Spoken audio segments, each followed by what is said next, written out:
conference. Yesterday, it was all about the vessel and its owner. And I'm sure it was quite revelatory. I'm sure you picked more than one thing and that you are working on those things. Today, we are going ahead. And what we are treating today is woman, but you are fruitful. When it comes to the issue of fruitfulness, there is a lot, a lot, and I mean a lot, especially in Africa, whenever there is any itch, about conception, the woman is just the automatic culprit. But then, in many cases, it has been seen that it is not even the woman's fault. But that's not the story for today. That's not what we are concentrating on today. We're talking about women and fruitfulness. About 12 years ago, the Lord said something to me about adoption. And I told him, you want me to be an advocate for child adoption? Won't it be like, oh, because she has biological children, now she's coming to, advocate for adoption? And the Lord said to me two things. He said, one, I am the one that said you should do it. So anybody asks you any question, tell them I sent you. Two, you have biological children. Don't you think that you are even in a better position to talk about adoption? If you didn't, it would be like, oh, because she does not have biological children, that's why she's advocating for adoption. There is nothing you do that will always that will please everybody. Somebody will always have something to say. That's why it's good to just live your life as God will have you live it. As you are fully persuaded, you should live it. Yes, just live your life. You can't please people. You can't be a people pleaser and go far. You can't be a people pleaser and please God. Okay, so we're here today to talk about fruitfulness. And yes, adoption. I'm up for adoption anytime, any day. In fact, God said to me that anyone who is a believer who kicks against adoption needs to think again, because all of us are God's children by adoption. And see the way we lay claim to the throne, we are joined heirs with Christ, and all that. So that's that. So today we're talking about fruitfulness. I have a guest in the house, Judith Ihuoma, and she will be sharing her testimony, her journey through some challenges about fruitfulness, and then we will see how it will all go today. Don't let me say too much. Okay, so let's go in and enjoy this time with Judith. Come with me.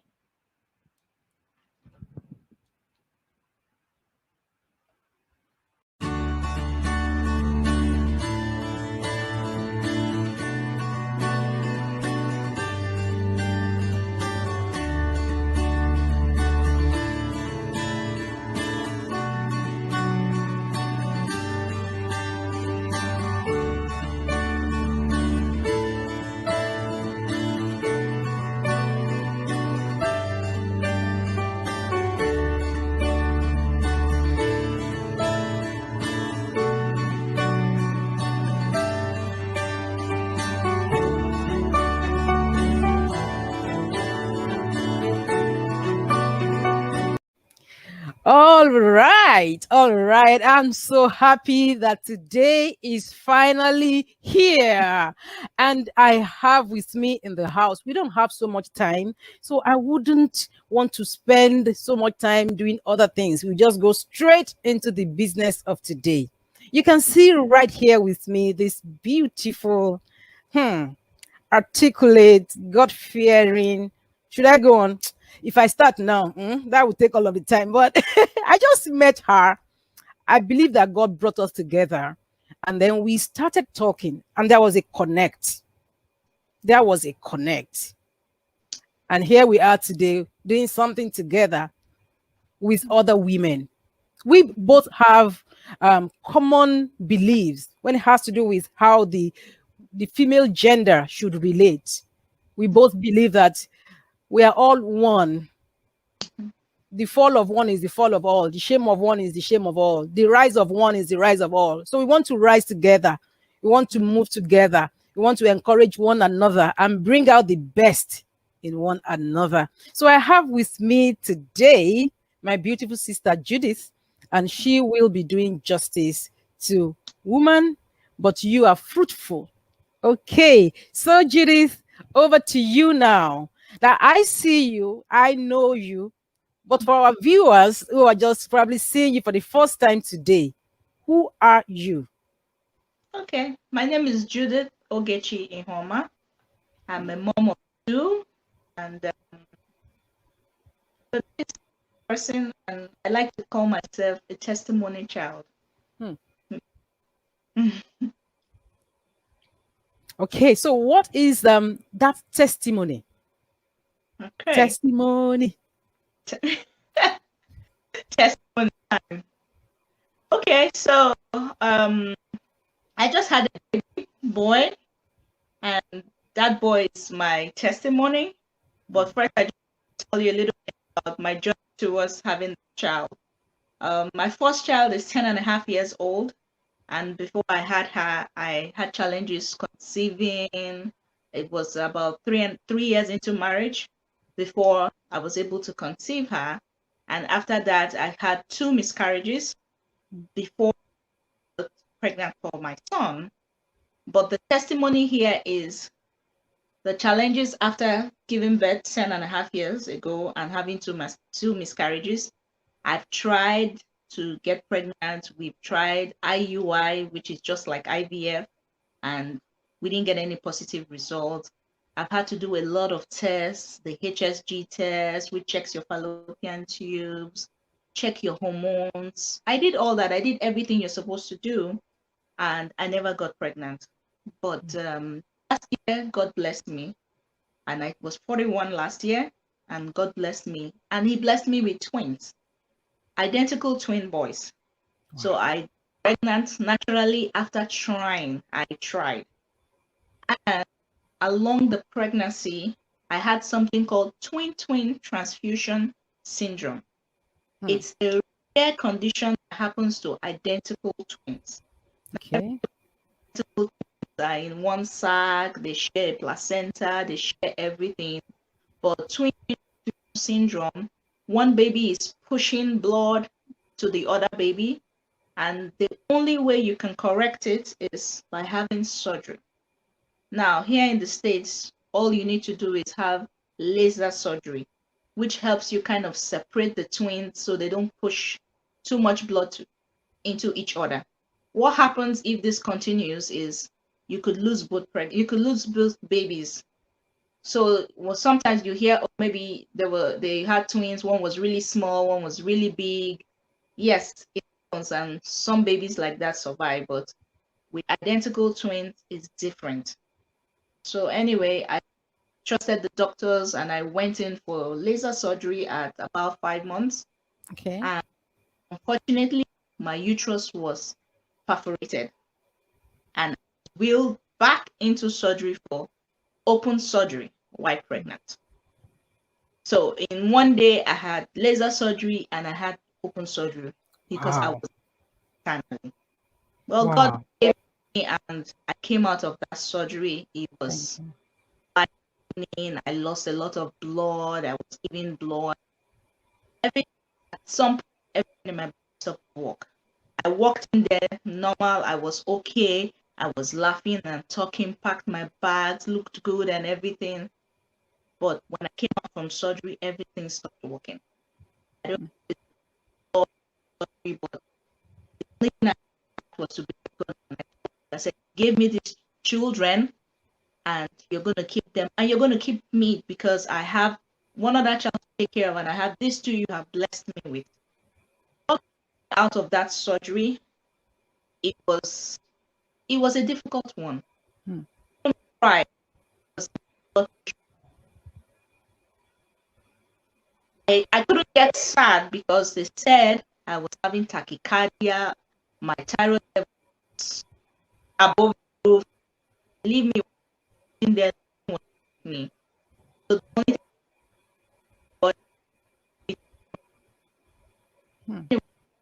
I was getting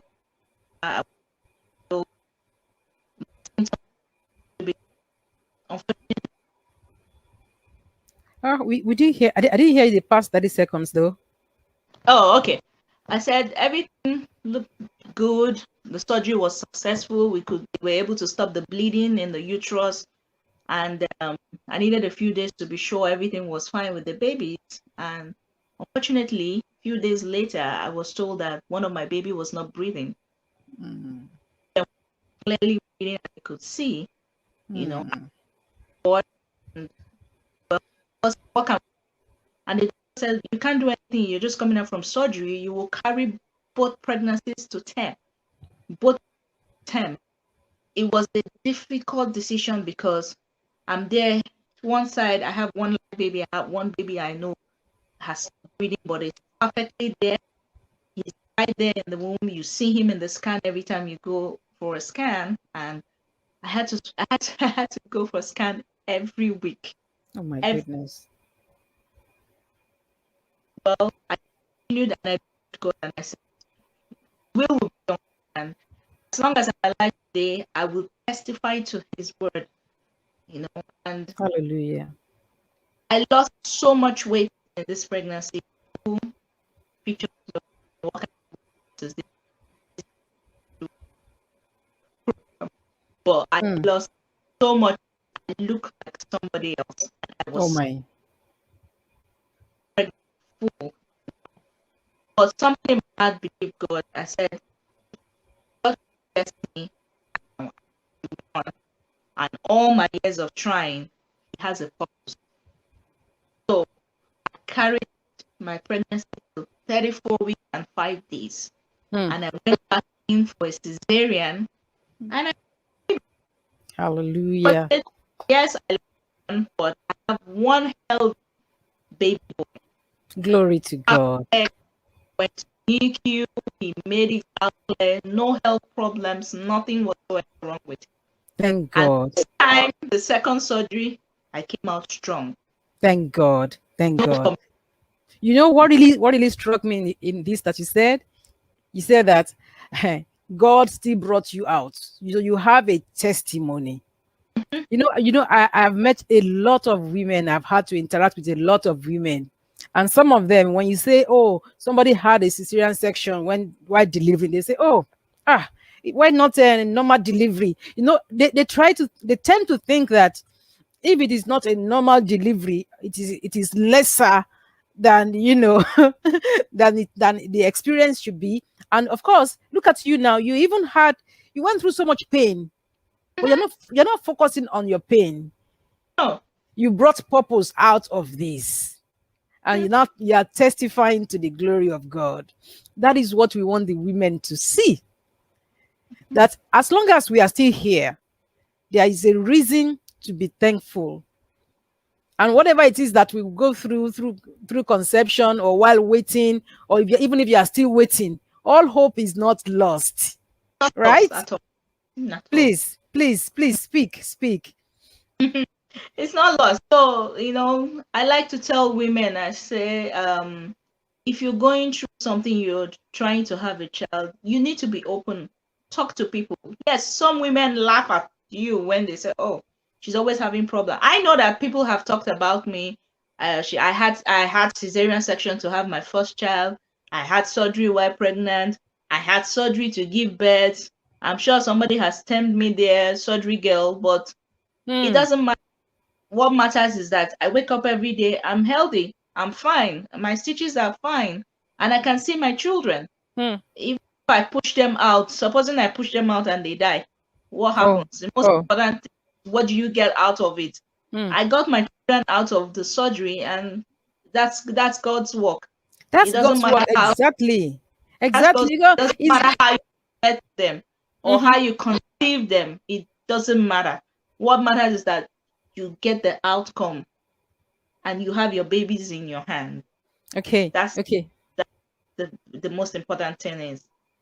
Let me mention this, as you just said about people saying stuff about you had surgery and then people mocking. You know, I know that people do this a lot. I know the painful part of it for me is that I hear women call other women barren.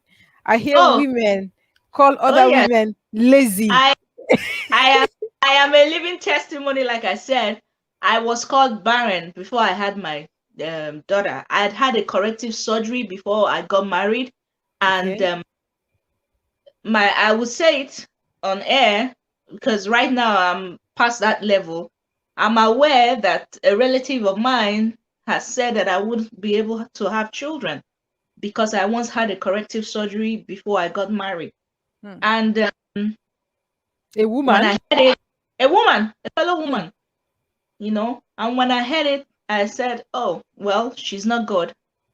Even if I've had a corrective surgery, even if I've had multiple surgeries, which I've had appendectomy taken out, it's still God.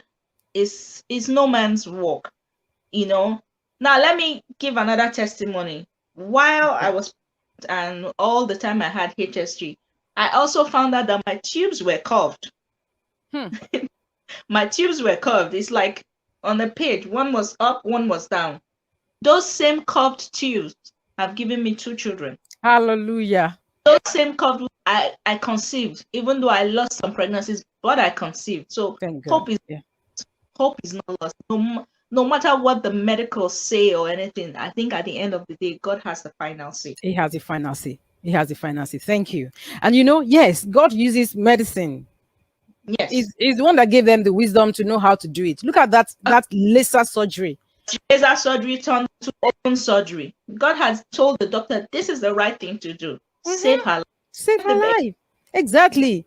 And so God will give us children any way He wants to do it. He can give us biological children, like you said, like you told me before we came on here that you had your conception, this second conception of the one for the twins, naturally after going Naturally, through IUI after that failed. IUI cost over $5,000. After having HSG, after having timed intercourse, everything you do, everything in the books. Check your hormones, Mm, make sure your husband, your partner is checked. We did all that, but God blessed us at the right at time. the right time. Yes. But thank God you did that. There is nothing wrong in what you did, because No, I even believe that God used that also. God could have used that also. I call it stimulating. I believe some women believe that HSG stimulates your fallopian tubes. I Okay. checked my and I think it works because 11 years ago, I remember I had my first HSG. 6 months later, I had my daughter. Hmm. Now, when I had my son, I kept thinking, I'm not taking any fertility drugs. I'm not taking any multivitamin. I'm not Hmm. taking any. How come I'm conceiving? And I'm conceiving twins at 41. Some Hmm. people have already called me old. Have already called me old. Someone said, "Oh, I guess you're done giving birth." I said, "Well, I don't know the will of God, you Hmm. know." Hmm. But who knows if it's all the things I did? I had to do blood tests. Sometimes my blood test showed one time that I was low in some vitamin, and the doctor gave me some medication. Things like that. You never know, but you have to do the medical aspect. When you do the medical aspect, then you leave the rest to God. To God. To God. Yes. Awesome. Awesome. So yes, biological children, you have the IUI or IVF, then you conceive naturally, or if it's God. Everything is God. And these children, they are the heritage of the Lord, the fruit of the womb, His reward. Yes.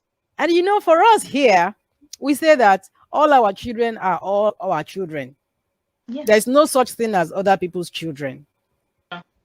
And I'm glad that you are with me on this page when it comes to the issue of God giving you children that are given birth to by other people. Yes. And he doesn't make a woman any lesser than another woman. Oh, it's the work is in raising the child. It's not when you have the child. That's the first part. What about bringing the child up? What about the days you spend with the child, training the child, so you can Praying for them. praying for them, teaching them to become somebody. you can raise any child and make them yours. I don't see anything wrong in that. If God didn't bless me, I was ready to go and adopt one more child and give my child somebody to play with. I don't see anything wrong. If you can have friends, bring them home, have a sleepover, and your child gets very close to them, or have best friends, why can't you raise another child that's not your biological child? You should be able to do that. If you can love another person's child, you can love your nieces, your nephew, your friends' children. You can love any child. Awesome. I'm on that page totally. Awesome. I'm on that page totally too. Absolutely. So you want the women to know, and this especially is to women. I just wonder why it's like that though. Why it is that it is a woman that makes another woman feel miserable. Please, I don't know. What do you have to say to women that make other women miserable? Yeah, I want to say to them that you're not God. You're not God. It's actually not an easy process when you're trying to conceive. There's a lot of anxiety. There's a lot of praying. There's a lot of, there could be a lot of medical aspect. It's finances. Yeah. It's financially draining. Yes, to have IUI, to have IVF, they are not cheap. To have as small as it's not cheap. So you're mocking another woman, you don't know what that woman is going through at all. You don't. Some people say, oh, maybe because you've had a little bit of experience. That's why I said no. Even before I had children, if I see any woman who has not given birth, I just say, God bless them. Exactly. Anyway, maybe because I come from my mom also had a lot of spacing in between my siblings, and I want to sincerely tell you that some people told me that I was like my mom, and that is very funny because you will say, oh, they are not educated. No, I have educated people who said, oh, you in my language, the Igbo language, they spoke the language. They said, oh, you've taken your mother's leg, which means you're just like your mom, because there's an 11 years spacing I and my brother. So everybody feels like, oh, maybe it's hereditary, but there's no way medically that it's hereditary. My mother didn't have twins, but I had twins. But when you trace back generations, you'll find out my grandmother had. So you don't know. No, there's nothing hereditary about fertility. I know a mother who had 8 children and her daughter has not had any child. But her mom had 8 children. So whose leg has she taken? Whose leg has she taken? Yes. So I was shocked when people started saying that to me. Even people said that to my mother. But you are not God. God has designed these things the way He wants it to happen. Yeah. Now I have a 6 months old. I have a 10 and a half years old, and she's my helper. So God has designed it the way He wants it. I have someone to help me. I have someone who knows where everything her brother needs is. Yes. So that's the way He has designed my own life for me, and it's working out for me. So awesome. Who is the one to talk about another woman? No. Honestly, I think you should pray, and if you can't pray, just let them be. Just let them be. Yes. Because if you can give them a child, then give them. If you can, because it's God that would do it, even if it's IUI or IVF or surrogacy, adoption. IVF, and they don't. All the babies die. So the outcome is, I keep saying, I say, any way you want to conceive is not important. The important thing is that God keeps that child, and you conceive and you have your baby and you carry that child, and you also come out alive. Some women naturally conceive naturally, and they're not here to take care of their baby. Right. So some people talk about the Hebrew women. My definition of Hebrew women is the child and the mother outside. That's my definition. Thank you. Thank you for this.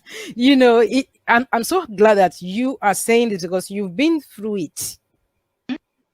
And for as many women out there who are going through this, you are not alone. You are not alone. And don't worry, no matter what anybody has said, look at what they said to her. But like she said, everything is working together for her good right now. So don't worry. It doesn't matter what they have said. They've called you barren. They said you are following your mother or your great grandmother or your whatever they have said. They can say anything. You are old. You work too much. You like money. Whatever it is. Or it's because you had an abortion when you were 16. When you were 16, 17, that destroyed your womb. I know people who have had several abortions who have plenty children now. I know people who got married as virgins who are still expecting. And they don't have children. So so when it comes to these things, I think we should just take it easy on one another. I think we should love people regardless of whatever it is they're going through. And now to women, I'm going to like to say this, then we're going to round up in a bit.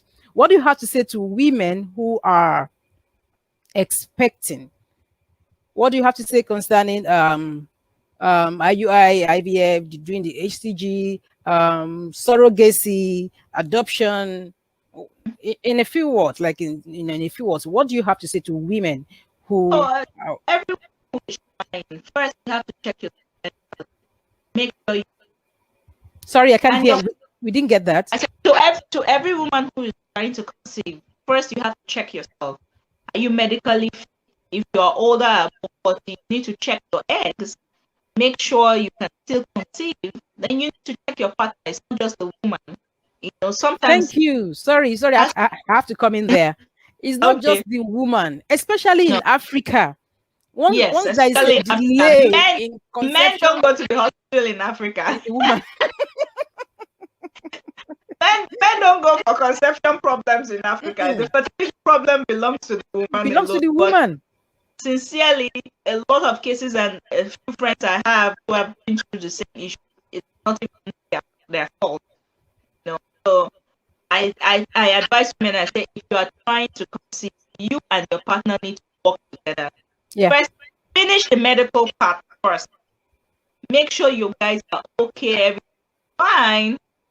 If you try and it doesn't work, try IUI.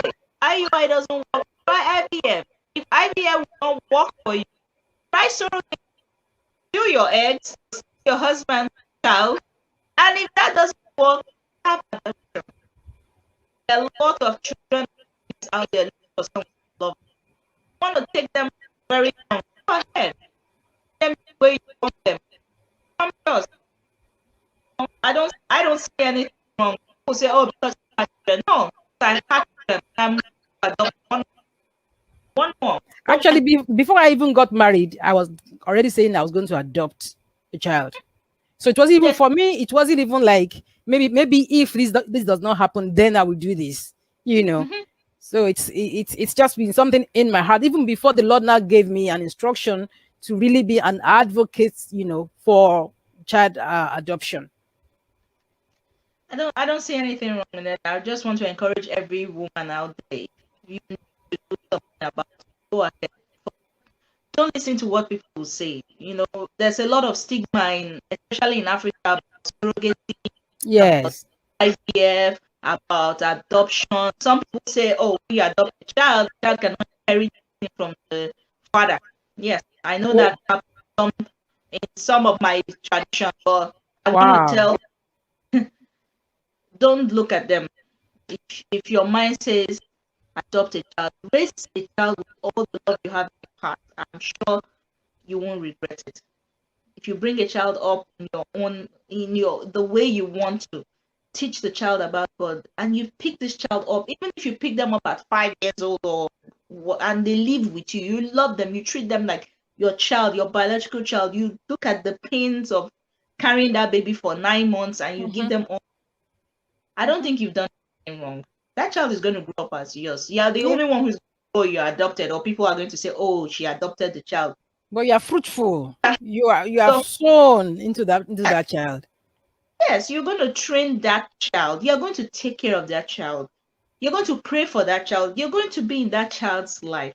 You know, I just say, if you can love another person's child, except you can't love another person's child. If you can love your cousins, your nieces, your friends' children, you can bring in a child that is not your biological child and love them. Love them. Let's you know, a lot of women are going through a lot. A lot of women are, you know, emotionally drained because of fertility issues. Yes, it could be draining, but the body also needs to relax. That's another thing I did with myself. I when I was so tense and I'd had miscarriages, I said, okay, why don't I even relax? Let me relax. Let me enjoy my marriage. Mm-hmm. At least I have one child. Let me enjoy this my marriage. Let me take care of the one I have. You know, let me take care of my family. Let me be happy with myself. Let me achieve other things. And I want to say that the minute I relaxed and took my life easy, I wasn't drinking anything, not even as tiny as folic acid. Everything went well. Wow, wow.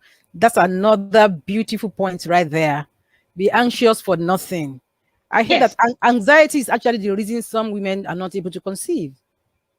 anxiety it plays a very, very major role and a very bad role. And I still don't know the day I conceived. Even when I went to the hospital, when was your last period? I can't remember because I've stopped counting and I've stopped checking. I had to start thinking, when was the last time I bought some sanitary towels or something? I had to really, I sincerely manufactured a date.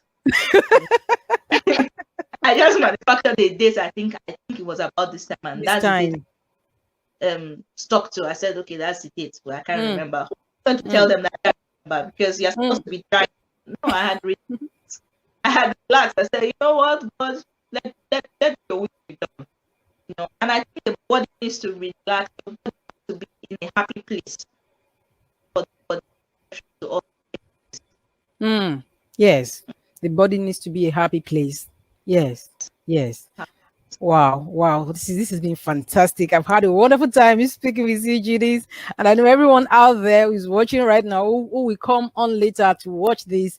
I know you will find this very refreshing. We're saying to every woman out there, you are not alone. And see, there is no big deal. Relax. Like she said, let them say anything they want to say. It doesn't matter. If they call you they call you names, it's okay.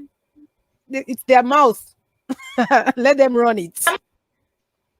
People who called me, unfortunately, someone who called me barren still doesn't have a child yet. And I'm like, oh Lord, My please, goodness. I forgive you with all my heart. In fact, someone says, oh, Judith, I know a few people who knew about it. So, oh, Judith, are you sure you've forgiven in your heart? I said, yes, I have. Oh. I don't have anything. And maybe God heard you shame me and he blessed me. So when you're shaming your fellow women, God is listening. You know, so wow. Don't be afraid. Let people shame you if they have to. Let them call They you. have to. It doesn't matter. And if you have the release to adopt a child, go ahead and adopt a child. You don't even have to hide it. I've heard of people who would travel abroad, as if they are pregnant, they would try so that they will now come back with an adopted child. No. Because of the stigma. There is nothing to hide. You are a blessing to that child. And heaven records it. So please just let us begin to live our lives. Life happens. Whatever happens to you, wherever you find yourself, make the best of it. If you have to adopt a child, adopt a child. If it's by surrogacy, all well and good. If it's the IUI or the IVF that works, all well and good. If it's the natural one, all well and good. Like she said, there's so much more to being a parent than giving birth biologically. I know some people, you will be like, and God gave this one children. The way they treat their children. So which is better? Which is better? So we really need to live our lives as women. We have enough to cope with. And we should not now be a burden on ourselves or be a burden to another woman. When you see a woman, see you are of the same gender, the same species. Like, look at this, my beautiful sister. Now I see her, I see me in her. I see another woman there. I see me. I'm like, oh, this is maybe a taller version of me, maybe a fatter version of me, maybe a more beautiful, but we're just the same. Honestly. And we should work together. And you know what? If we can do this, I'm telling you, this world will be a better place to be. Yes. If somebody women open up to each other, information will go for a lot. Yes. Why? even IUI, I had to speak to a friend who was also trying, and she was like, "Oh, I've been here before," and I said, "No, it's 20 minutes drive from me." She said, "Why don't you try that?" And I was happy. I opened up, and she opened up, and we just connected, and we talked about it. Oh, she's trying. I said, "Oh, I'm trying, but I'm still trying." And she said, "Oh, any woman who's trying will say, oh, you are lucky, but have you heard about this fertility clinic?" I'm like, "No, I haven't. And it's just 20 minutes." Wow. And Wow. I did go, and it was good because I had all my tests done. You know, be more open, and women have to. Some people say, "Oh, I put my story on Instagram," and I know a few people frowned at it and said, "Oh, you just put everything out there. Do you have to tell everybody how you conceived and and what you went through and the surgery and It's a everything?" testimony, and to And then encourage it's a someone. testimony. If I died in the surgery, who would tell anybody? So many, even people in the medical field, some people have not heard of twin transfusion syndrome. We all Wow. had go checking Google, reading it up. Nurses, doctors, so many people I know haven't heard of it. Wow. That open, and it's actually a condition right there. So who knows? Some women get pregnant and they lose both twins. That there's something you can do about it. So if I didn't do something about it, maybe I would have lost both children. Who knows? Yeah. I about it, and at least I got one child. Thank God. Thank God. And we're grateful. Yes, we are. All our children and all our children. We love every child that God has brought to us. By whatever means those children have come, we are grateful. We are grateful. We are grateful. We are grateful. And women, please enjoy your life. Live. Live. Live. Enjoy your life. If anybody is shaming you anywhere, come to us. We will accommodate you. We are the winning women. We love you. You have a shoulder to lean on. You have a shoulder to lean on. Don't be ashamed.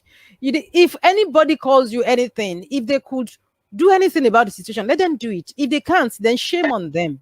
Yeah, please get one for me. Exactly. Since you know how to do it, okay, go ahead and do it. But if you can't, then just show me how to do it. show me how to do it. Exactly. Exactly. So we believe that every woman who has come across this has been encouraged. Wherever you fall to, calling other people, and then we have the mothers-in-law. We are sowing seed, though. Whatever we do, we are sowing seeds. So let's just make this world a better place for the next woman to live in. And like she said, if you have information, share it. And together we are stronger. Together we are better. Okay, so this is the bit we are bringing on this segment of the Winning Women International Conference year 2021 edition. We'll see you again tomorrow for the concluding part of this. Thank you. Judith, one word as we round off. Okay. And thank you for being here. Thank you. Hope is not lost to any woman who is trying. God will not forget you. God remembers you. Your age doesn't matter. God bless Sarah, and He will bless you at the right time. Amen. Lose hope in anything you're doing, in any procedure you want to do, in anything you've decided to do. Just put God first. Amen. Amen. All right. Thank you, everyone. Bye now. We have to come back to do this. It's very, very important. It's something that we just discussed. This is behind the scene. BTS. Now, give us. So, one more thing I would like to advise women is, if you're looking for a child, you're having any issues, in your heart, you have to be genuinely happy for another person. Even if you have not gotten yours, and you see somebody, a friend, even a stranger, you see them having a child, be happy for them. Not just say, oh, I'm happy. No, sincerely happy. I was always doing that. When I see someone had a child somewhere, I was like, oh, let me give my little gift. And in my heart, I always knew the sex of the child I wanted. And sincerely, everywhere I saw a baby boy, and it must be a cute one, I would just I'll just run around. Oh, this child is so beautiful. Please, can I give this child? Every time I hear, and I was fascinated about identical twins too. Wow. I once was privileged to have identical twins while in secondary school, in high school, and As friends. yeah, as friends. They were juniors, but they fascinated me a lot. So deep down in my heart, I always wanted twins and identical twins. So God sees your heart, but I know that God also saw my heart because I was genuinely happy. Every time someone I knew or someone I didn't know, but I just have a connection, I hear you had a baby and it's a boy, I always go with a gift and I'm genuinely happy. So some women out there, I've seen cases where women are looking for a child and your neighbor's child, your neighbor just had a baby. Did you visit that baby? Did you gift that? And you're looking for a child. If you cannot love another child, I think you're not ready to love your own child. You should be able to love another child. I've heard of women who are acting because your siblings have children. You can't even love your nieces and nephews. No, it's not right. Your heart has to be genuine. I have experience of loving, going to visit a woman who had what, and I picked out the two that I like. I have a picture. I picked out the two that I thought I like. Well, that's not clear. That audio is not clear. Okay, I said I remember going to visit a set of quadruplets, and I said, "Oh, these cute children are so beautiful." I picked out the two that I said, "This ones look like they be my own child." I took pictures with them. I said, "This one is light skin. This one is a bit big." I just picked out my own two. I took pictures with them. I still have my pictures, and I was happy. I was genuinely happy. Every day I look at this picture, God just bless me. This two is beautiful.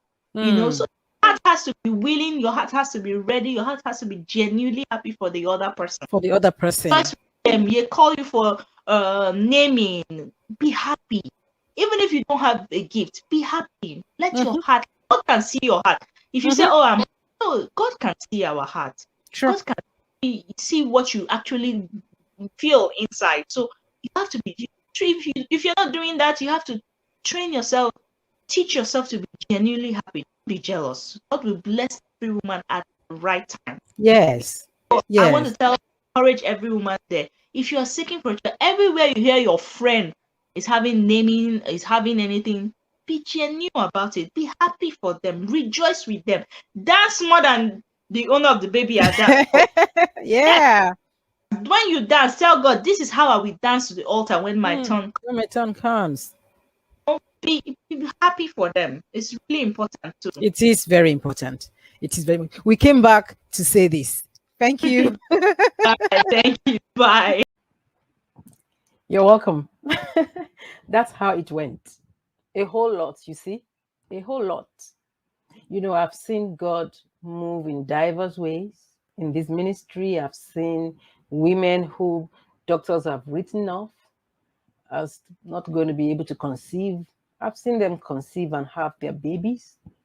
I've seen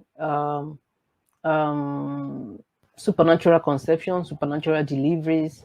I've seen people who have gone for IVF who failed, and then they had, natural conception, like Judith. I've seen people who went for IVF and they actually got the IVF done successfully. Somebody asked me some years back what my take was as per IVF, and I said to her, if somebody goes in for IVF and it is successful, that is an act of God. And she was like, "Oh, don't you think that doctors are not taking the glory that belongs to God?" I was like, "Really?" When God is the author of all these things? No. No doctor is taking the glory that belongs to God. So whether it's through IVF, through surrogacy, another thing, surrogacy. I know a couple of people who have done that, and some of them are actually very bold about it. Woman, own your truth. Own your truth. It doesn't make you lesser than any other woman. It doesn't make you of a lesser face. And if you decide to go for adoption, go ahead for adoption and own your truth. It's your life. You are fruitful either way. More so, fruitfulness is even beyond having children. I'm working on a book by the grace of God. By this time next year, it should be ready. But you are fruitful. There's so much about fruitfulness. Thank God for giving birth. It's not about being a Methuselah. I was born and he begat and he begat and begat and begat and begat. Then what now happened afterwards? So let's own our truths. Women, we are strong. And let it be far from anyone here that you will be the one, the reason another woman will shed tears of sorrow because you call her barren, or you say she's not woman enough, or she has taken somebody's leg, or whatnot. There is a whole lot, and we can do better. There is a whole lot, and we can do much, much more than we have been doing. Okay, thank you for being here today, the second day of our conference. Tomorrow is the third day and the last day at that. It's going to be an amazing time. I will be speaking with the Apostle Mary Imabong Oyomire, all the way from Boston, Massachusetts, and she will be talking to us about purpose, the woman, her purpose, and its pursuit. I'll see you then. Blessings.